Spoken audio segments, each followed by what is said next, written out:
경제계 주요 뉴스입니다. 카카오의 지분 매수를 통한 SM엔터테인먼트 2대 주주 지위 확보가 무산됐습니다. 막강한 유동성을 활용한 공격적 지분 매수 가능성 등 카카오의 대응 카드에 관심이 쏠리고 있습니다. 카카오가 회식비를 5만 원으로 제한해 조직 내부에서 불만이 잇따르고 있습니다. 회식비 제한의 이유에 대해서 공지가 전혀 없었다며 노조는 전단을 만들어 배포했습니다. LG가 초거대 인공지능 AI 개발에 전력 투구하고 있습니다. LG가 텍스트뿐만이 아니라 수식과 표, 이미지, 화학식까지 인식해 학습할 수 있는 AI 기술을 개발해 화제가 되고 있습니다. SK이노베이션, 삼성전자, 현대차 등이 차등 성과급으로 진통을 겪고 있습니다.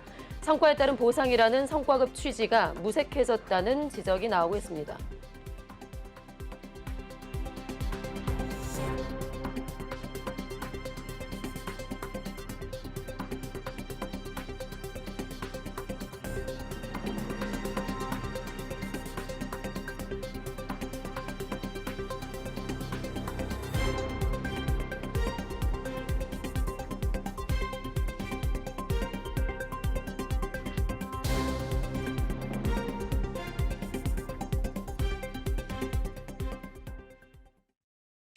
네, 시청자 여러분 안녕하십니까? 3월 6일 MBN 뉴스프라임 시작하겠습니다. 첫 코너는 취재기자와 함께 경제계 이슈를 살펴보는 프라임 이슈 시간입니다. 이소연 기자와 함께하겠습니다. 어서 오세요. 안녕하세요. 네. 자, 이수만 전 총괄 측이 SM을 상대로 제기했었던 가처분 신청을 결국에는 법원이 받아들이게 됐습니다. 이렇게 돼서 지금 SM은 카카오와의 신주 발행과 전환사채 발행에 대해서 이제 모든 계약 해제를 공식화한 상황인데 결국에는 카카오가 SM엔터테인먼트 2대 주주가 되는 것이 무산이 됐어요. 네. 이제 이런 상황에서 카카오가 사용할 수 있는 카드는 제한적이다라고 볼 수가 있겠죠. 네, 이 SM이 법원의 가처분 신청 결정에 대해서 이의 신청을 하거나 또는 본안 소송을 진행할 수 있어야만 이 행정소송 특성상 결과를 뒤집을 가능성은 낮기 때문입니다. 네. 또 지난해 카카오 엔터테인먼트 매출액은 1조 2,925억 원으로 전년 대비 약 47% 증가하면서 처음으로 1조 원을 돌파했습니다.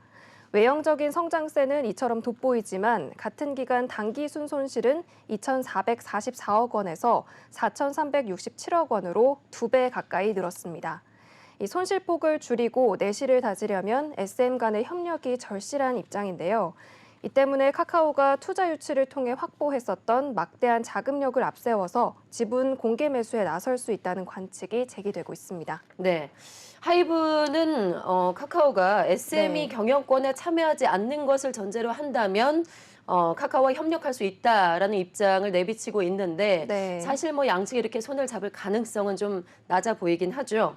지금 카카오가 이 하이브가 카카오의 경쟁사로 볼 수 있는 네이버, 위버스 등과 협력 관계를 구축하고 있어서인데 대신에 카카오와 하이브 간의 쩐해 전쟁이 이제 본격적으로 시작됐다 이렇게 볼 수가 있을 것 같아요. 네, 그렇습니다. 이 카카오는 연초에 이 사우디 국부펀드 등으로부터 1조 1,500억 원 규모의 자금을 조달한 적이 있습니다. 이 중 타법인 취득 자금으로 5,800억 원을 배정을 했는데요. 이 투자금 중 9,000억 원은 지난달 24일에 카카오에 납입이 됐습니다. 만약 카카오가 공개 매수에 나서게 된다면 하이브가 제시했던 공개 매수 가격인 12만 원 대비 높아야 어느 정도 승산이 있을 것으로 보이고 있습니다.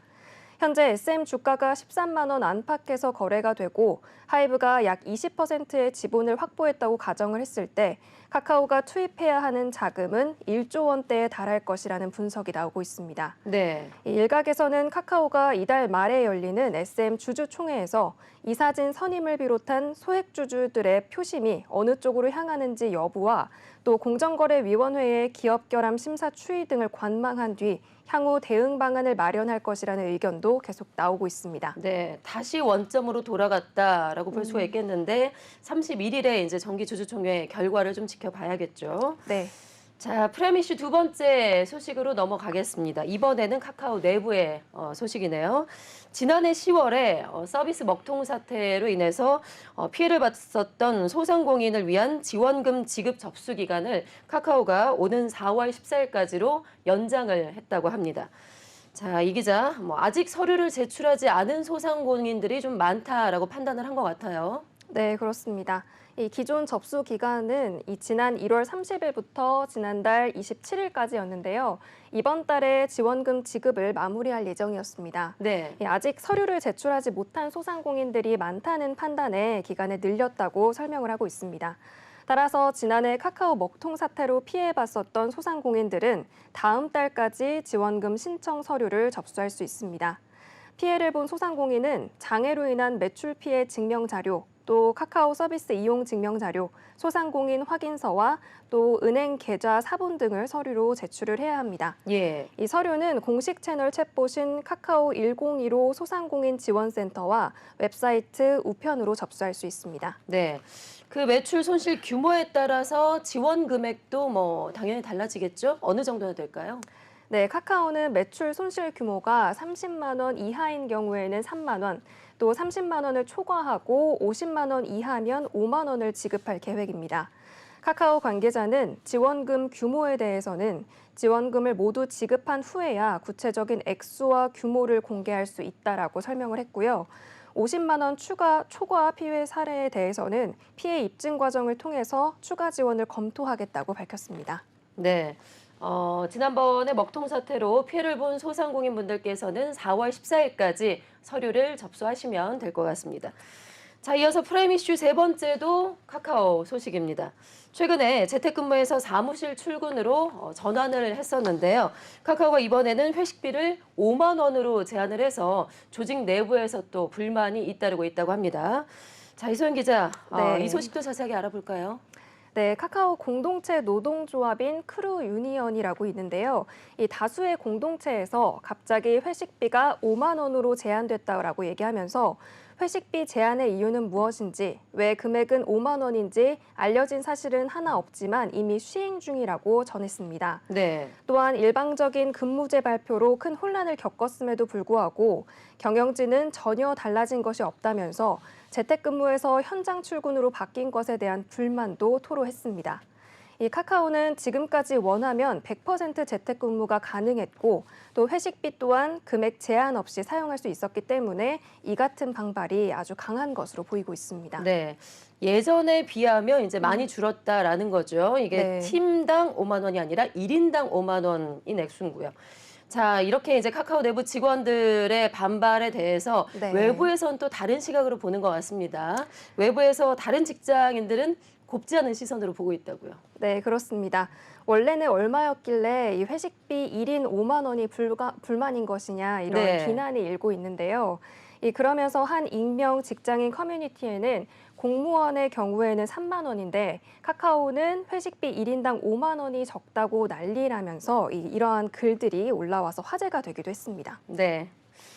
자, 프라임 이슈 네 번째 소식으로 넘어가 보겠습니다. 최태원 SK그룹 회장이 대통령 특사 자격으로 유럽 3개국을 방문한 뒤에 귀국을 했습니다. 2030년 부산 세계박람회 유치를 위해서 지지를 호소하기도 했고요. SK그룹의 회장으로서 각국의 에너지 관련 기업과 연쇄회동을 펼치기도 했는데요. 이 기자, 경제협력 확대 천병 역할을 수행했다라고들 표현을 하더라고요. 네, 그렇습니다. 이 최 회장은 스페인과 덴마크, 포르투갈 등 신재생 에너지 강국을 방문한 만큼 에너지 분야 주요 기업과의 회동에 중점을 뒀습니다. 이는 에너지 전환 분야를 중심으로 한 양국의 경제 협력은 물론이고 기후위기 대응과 탄소 중립 등의 해결책을 제시하게 됐습니다. 또 부산 엑스포의 비전, 그린 사업으로의 포트폴리오 전환을 추진하는 SK그룹의 방향성과도 연결되는 활동입니다. 대한상의 회장이자 또 부산 엑스포 유치의 공동위원장, SK그룹 회장으로서 3마리 토끼를 잡는 성과를 거뒀다고 평가가 이어지고 있습니다. 이번 3개국 방문과 관련해서 SK 한 관계자는 기업인이 특사 역할을 맡아서 유럽과의 구체적인 경제협력 논의를 이끌어낼 수 있었다라고 얘기하면서 ESG 등의 이 매개로 글로벌 시장을 지속적으로 개척해 나갈 것이라고 강조하기도 했습니다. 네. 자, 이어서 다섯 번째 프라임 이슈 소식 짚어보겠습니다. 자, 올 초에 오픈 AI가 개발한 챗 GTP 소식에 전 세계가 상당히 이제 이슈가 됐었죠. 여기에 LG가 이 챗 GPT와 차원이 다른 초거대 인공지능 AI 개발에 전력 투구를 하고 있다고 합니다. 자, 지난 21년 초부터 이 초거대 AI 개발에 매진을 해온 것으로 알려지고 있는데 이 기자, 우리가 알고 있는 챗 GPT와 그 AI가 개발하는 LG가 개발한 AI와 어떤 차이점이 있을까요? 네, 일반적으로 저희가 알고 있는 이 챗 GTP의 경우에는 텍스트를 인식해서 학습하는 AI 기술 기반 프로그램입니다. 이 LG가 개발한 AI는 이보다 더 나아가서 텍스트뿐만 아니라 수식과 표, 이미지, 화학식까지 인식해서 학습하게 되는 겁니다. 네. 이 챗 GPT의 경우에는 대량의 데이터를 학습한 초거대 AI 기반의 중심 생성 AI 서비스인데요. 하지만 LG는 이미 이 텍스트 기반의 생성형 AI 서비스를 계열사와 파트너사들에 이미 제공을 하고 있었습니다.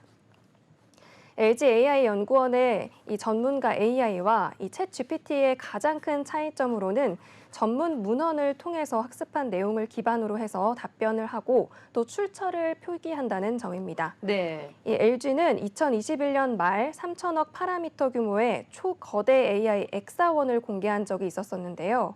이 엑사원이라고 불리는 AI는 말뭉치 6천억 개 이상과 또 이미지가 결합되어 있는 고해상도 이미지 3억 5천만 장 이상이라는 세계 최대 규모 수준의 데이터를 학습한 바 있습니다.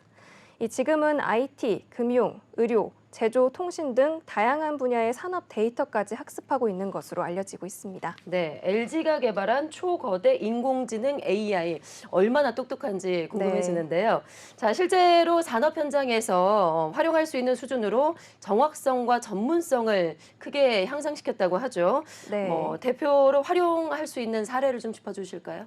네, 고객 상담과 은행 업무 처리를 위해서 개발했었던 AI 은행원과 또 지능형 고객 응대 서비스인 AI 컨택센터, 또 애플리케이션에 관한 고객들의 리뷰에 빠르게 대응하기 위해서 만들어진 앱스토어 고객 리뷰 분석 등이 대표적인 활용 사례입니다. 지난해에는 이미지 생성형 AI 서비스도 선보이게 됐었는데요. 엑사원 아틀리에는 이 텍스트와 이미지 간 양방향 생성이 가능한 엑사원만의 멀티모달 특성을 살렸습니다. 네. 이를 통해서 사람과 AI가 협업해서 창조적인 디자인을 생성하는 플랫폼으로 자리를 잡았습니다. LG AI 연구원 관계자는 세계 3대 디자인 스쿨 파슨스, 글로벌 크리에이티브 플랫폼 기업인 셔터스톡과 생성형 AI 기술을 공동으로 연구하고 있으며 향후 협업 대상과 영역을 확대할 계획이라고 밝히기도 했습니다. 네. 자, 이어서 6번째 프라임 이슈 살펴보겠습니다. 자, 지난해 호실적의 대가로 거액의 성과급을 지급하는 기업들이 속속 등장을 하면서 직원들 사이에서는 희비가 엇갈리고 있다고 합니다. 자, 특히 계열사별로, 사업 부문별로 지금 차등 지급에 대한 반발로 진통을 겪는 사례들이 많이 발생을 하고 있는데요. 이소영 기자, 성과에 따른 보상이라는 이 성과급 취지가 좀 무색해졌다라는 이야기가 나오고 있어요. 네, 이 적자를 내도 성과급을 달라고 하는 이 계열사들의 직원이 생기면서 기업들이 골머리를 앓고 있습니다. 네. 이 SK 이노베이션의 경우에는 최근 계열사별 성과급 차등 지급에 대한 일부 직원들의 반발로 굉장한 진통을 겪고 있는데요. 이 SK 이노베이션은 지난해 4조 원에 육박하는 사상 최대 영업이익을 냈습니다. 이 이익의 대부분을 석유 관련 사업 부문에서 책임을 졌고 배터리 사업은 1조 원에 육박하는 적자를 냈습니다. 이로 인해서 영업이익을 낸 석유 사업 부문 계열사 SK에너지의 경우에는 상한선인 800%에 육박하는 성과급을 챙겼지만 이 적자를 냈던 배터리 사업 부문의 SK온은 아예 성과급이 없었습니다. 네. 이에 대해서 반발했던 일부 SK온 직원들 사이에서 최태원 SK그룹 회장에게 인스타그램으로 새 성과급 제도에 대한 반대 목소리를 담은 다이렉트 메시지를 보내자는 움직임까지 이뤘습니다. 네. 자, 이렇게 사실 그 삼성전자 같은 경우는 사업 부문별로 성과급을 차등 지급하는 것이 상당히 오랫동안 정례화가 돼 있었는데 이런 삼성전자마저도 올해 유독 심한 반발에 부딪히고 있다고요? 그렇습니다. 올해 초 사업부별 초과 이익 성과급을 지급하면서 지난해 실적이 좋았던 반도체 사업부 직원들에게는 연봉의 50%를 책정했지만 이 4분기 적자를 내는 등 고전한 생활 가전 사업부는 연봉의 7%를 책정하는 데 그쳤습니다. 이에 따른 직원들의 반발이 심해지기도 했습니다. 이 생활 가전 사업부 직원들을 주축으로 DX 부문 별도 노조까지 출범을 하기도 했는데요. 이들은 DS 부문과의 성과급 격차 등 부문별 차등 대우에 대응하는 것을 주 목적으로 하고 있어 논란이 되고 있습니다. 네, 사실 뭐 이런 반발이 올해뿐만이 아니고요. 그전에도 네. 있었고 특히나 지금 현대차그룹 같은 경우도 계열사별로 성과급이 달라서 노조 반발이 심하다고 하는데 성과 보상 의지가 기업에서 좀 꺾이지 않을까 좀 우려가 되고 있습니다. 성과급에 대한 인식 개선이 좀 하루빨리 이루어져야 될 것 같습니다. 자, 이어서 7번째 프라임 이슈 짚어보겠습니다. 미국의 유명 햄버거 브랜드죠. 이 파이브 가이즈의 국내 1호점이 오는 6월 말에 서울 강남에 들어선다고 합니다. 특히 한화가의 3남이자 한화갤러리아의 김동선 전략본부장의 첫 번째 사업이라고 하는데 이 기자, 사실 네. 이 파이브 가이즈 1호점이 원래는 갤러리아 백화점 쪽으로 들어올 것이다라는 얘기도 있었는데 네. 결국에는 이 수제버거의 격전지라고 하는 강남에 첫 번째 1호점을 내게 되는군요. 네, 그렇습니다. 이 안정적인 조건에서 매장을 운영할 수 있어서 이 갤러리아에 입점되지 않을까 업계에서는 추측을 하고 있었는데요.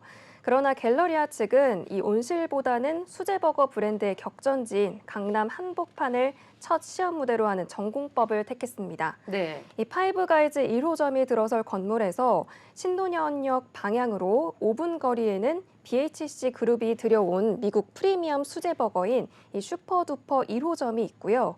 길 건너편에는 2016년부터 털을 잡고 성장해왔던 SPC의 쉐이크쉑 1호점이 있습니다. 이 점포 간의 거리는 도보 4분에서 5분에 불과합니다. 네. 이 또 수제버거 외에도 기존 햄버거 프랜차이즈 매장이 많이 포진되어 있는 데다가 한국철수 2년 만에 재진출했던 파파이스 1호점도 이 인근을 선택을 했습니다. 예. 이 강남은 유동 인구를 노린 경쟁이 치열한 버거의 격정지인 것인데요. 네. 이 하나 갤러리 관계자는 파이브 가이즈 1호점의 위치 선정에 대해서 처음 론칭하는 브랜드인 만큼 되도록 많은 고객이 제품을 맛볼 수 있도록 국내에서 하루 유동이 가장 많은 이 강남역 일대를 택했다고 설명을 했습니다. 또 하나 갤러리는 최근 하나 솔루션에서 인적 분할이 돼서 독자 경영 체제를 갖추게 됐는데요. 이로써 하나그룹은 장남이 에너지와 방산, 화학을 이끌게 됐고요. 차남 김동원은 금융을, 삼남 김동선은 유통을 맡는 이 3세 경영이 본격화가 됐습니다. 네. 이 사실상 이번 지배구조 개편 초점이 유통부문 사업 승계에 맞춰져 있었던 만큼 이 김 전략본부장이 실력 입증의 과제를 안고 있는 것으로 분석이 되고 있습니다. 네. 자, 이어서 프라임 이슈 마지막 8번째 소식 알아보겠습니다. 지난 3일에 나희승 한국철도공사 사장이 해임이 됐었죠. 이후에 지금 코레일에서는 안전체계 확립과 조직의 안정화를 위해서 비상경영 체제에 돌입했다고 합니다. 자, 마지막으로 이 소식도 자세하게 알아볼까요? 네, 오늘 코레일은 오늘 대전 사옥에서 영상회의를 열고 비상안전경영체제를 선포했습니다. 코레일은 철저한 기본 지키기 준수를 통한 절대안전체계 구축, 또 근무 기강 확립으로 조직 안정화 도모, 법과 원칙에 입각한 합리적 노사관계 구축, 경영성 정상화를 위한 경영 개선 매진 등을 중점적으로 추진키로 했습니다. 고준영 코레일 사장 직무대행은 지난해 철도 사고로 국민께 큰 불편과 심려를 끼쳐드린 것에 대해 다시 한번 사과드린다면서 국민 신뢰를 되찾기 위한 모든 임직원이 흔들림 없이 절대 안전 확보를 위해서 전력을 다하겠다고 말했습니다. 이어서 안심하고 이용할 수 있는 철도 서비스 제공하고 또 산업재해 없는 안전한 일터 구현이 최우선 과제라고 이야기하면서 중대재해 제로 달성을 위해 최선을 다할 것이라고 덧붙이기도 했습니다. 네. 자, 오늘의 경제계 주요 이슈 프라임 이슈에서 자세하게 하나하나 살펴봤습니다. 이소연 기자와 함께했습니다. 고맙습니다. 네.